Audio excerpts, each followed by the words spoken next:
Hey there, Cavalier Nation. My name is Matt O'Brien, and I am a current member of the board of directors for the organization, as well as a Cavalier snare drum age-out from 1981, and taught the Cavalier Cadet Corps as an arranger and instructor for a few years after that.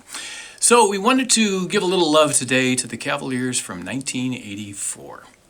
84, I think, is a seminal year for the organization in a lot of ways. It's the fourth year of our relationship with the Village of Rosemont as the core sponsor.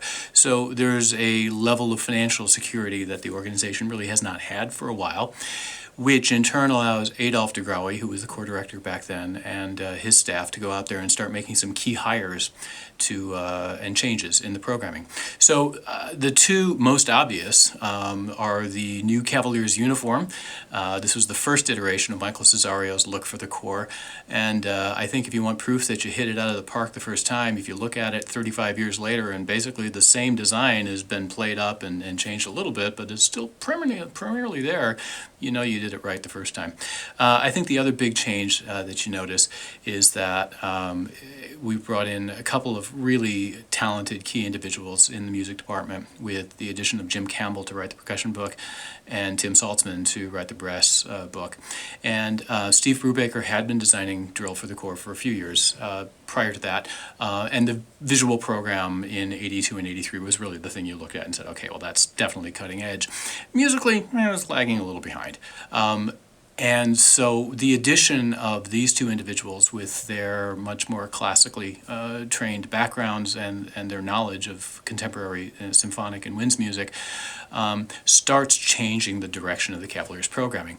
Up until that time, and really including 84 to be honest, most drum corps had what the English would call a dog's breakfast sort of mix of programming. It's a jazz piece here, it's a classical piece, it's a Pat Metheny number, which was the percussion feature in 84. And they're all fabulous, they really are.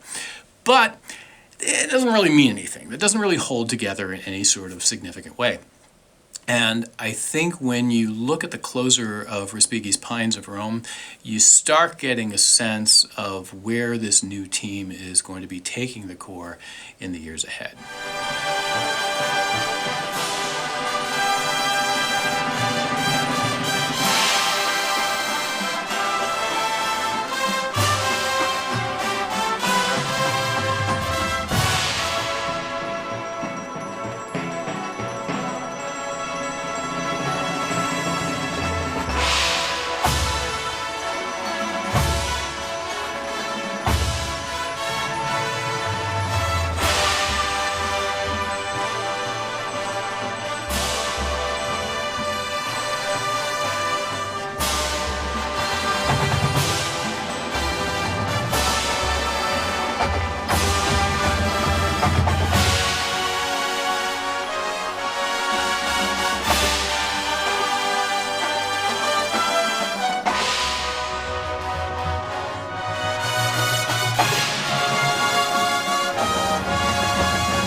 One of the things I always love about both Respighi's original composition as well as the arrangement that the Corps had is that the Pines of the Appian Way, the last segment there, takes so long to develop, and you can see where it's going, and you're okay going along with the ride because you know that the payoff is totally going to be worth it. And I think that, again, when you look back through the knowing what happened in the years after that, that last big hold in Pines of Rome is what the audience sees at finals in 84, and in 85, the next year, is the All Planets show. And it was like, okay, they figured it out. You know, we were coming out. We're no longer caterpillars. We're butterflies now, so to speak. it was just the maturity of the thought process behind the program design that allowed the Corps to once again start occupying a position within the activity of being a leader in the programming choices. And all of that is great. What we all love about the Cavaliers, as we do with any drum corps, is the finished product. We love seeing, what all of these individuals together can create. But those of us who have been on the inside of this, and for me that literally goes back to when I was a 13-year-old kid, know that the program is really, in some ways, the least important part of all of it. I was a 13-year-old. My parents were totally cool with me going off for the summer and figuring it out. And I did, and made some mistakes and learned so much about how to manage myself, how to prepare to succeed. And I think if there's one thing that the drum corps activity does particularly well for thousands of young people every year is to teach them how to prepare to succeed. I'm going to steal a line from our friends at the Blue Stars and say that, the thing with drum corps, when drum corps is asking you to support it, is that we aren't going to cure cancer. There are other charities that we can support that will do that directly. However, we are training the people who will figure out how to cure cancer. And I think the discipline of the activity, the self-sacrifice that goes along with it, all of those life lessons that it's hard to get when you're an 18 or 19 or 20-year-old outside of this activity, are so worth supporting.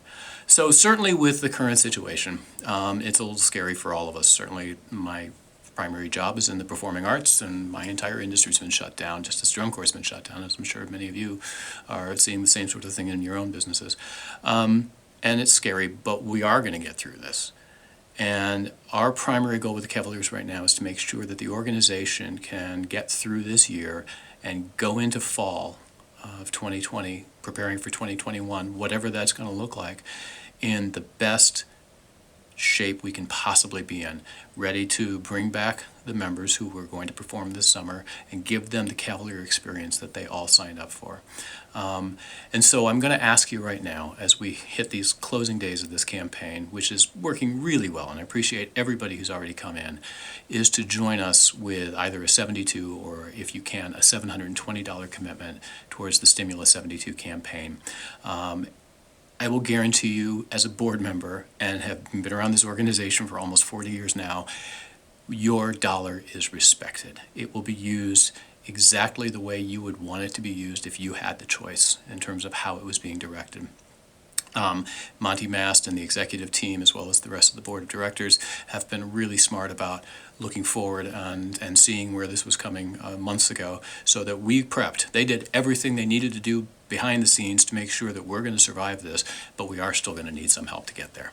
So please, right now, if you can, go to give.cavaliers.org and make your contribution toward not just the Stimulus-72 campaign, but a long-term investment in the continued good health of the Cavaliers organization.